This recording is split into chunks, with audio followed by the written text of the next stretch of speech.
তাদের 8টি সমমনা দলের পক্ষ থেকে আগামী দিনের কর্মসূচি ঘোষণা করেছেন।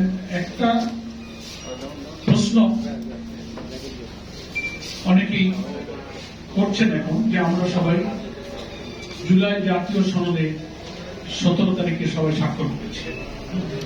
প্রশ্নটা আসছে যে স্বাক্ষর করার পরে আপনারা আবার আন্দোলনের কর্মসূচি কেন দিলেন? প্রশ্নটা আপনারা করেন নাকি? যে প্রশ্ন অনেকেই করেন একটা জিজ্ঞাসা মানুষের। তো সেক্ষেত্রে আমাদের এই দলগুলোর পক্ষ থেকে পরিষ্কার বক্তব্য হচ্ছে, আমরা যে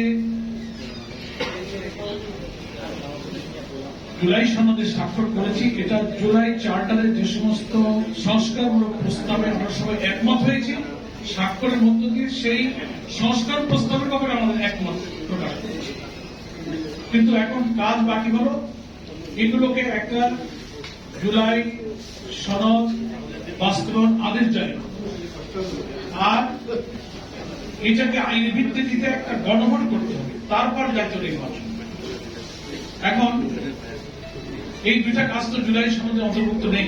গণভোট কখন হবে আর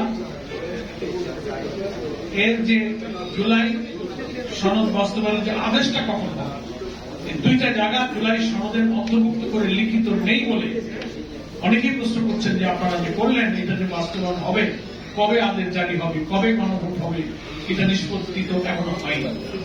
এই প্রশ্নের জবাবে আমি এই কথাটা বলা আজকের সম্মেলনের সাথে সম্পূর্ণ মনে করছি যে ঐক্যমত্য কমিশনের প্রধান এবং সরকারের প্রধান ওনারা প্রতিশ্রুতি দিয়েছেন এবং ঐক্যমত্য কমিশনে একমত হয়েছে যে এই দুইটা প্রশ্নে যে আমরা এই সংস্কার প্রস্তাবগুলোকে সন্নিবেশিত করে অবিলম্বে জুলাই সনদ বাস্তবায়ন আদেশ জারি করব।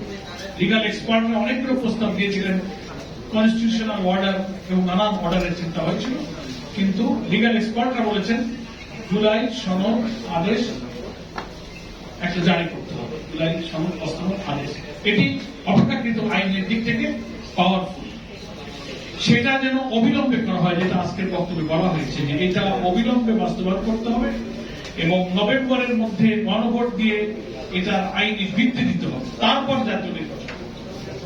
কেউ একই দিনে গণভোটের প্রস্তাব দেওয়ায় আমরা এটার সাথে দ্বিমত করেছি। অনেক জটিলতা আছে। একই দিনে দুইটা ভোট হলে অল্প সময়ের মধ্যে একজন ভোটার দুই জায়গায় ভোট দেবে, একটা সনদের ব্যাপারে হা না বলবে, আবার তার প্রতীকে ভোট দেবে, টাইমে ভোট কাস্টিং এ কভার করতে পারবেন। অনেক ভোটার ভোট দেওয়া থেকে বাইরে থেকে যেতে পারে।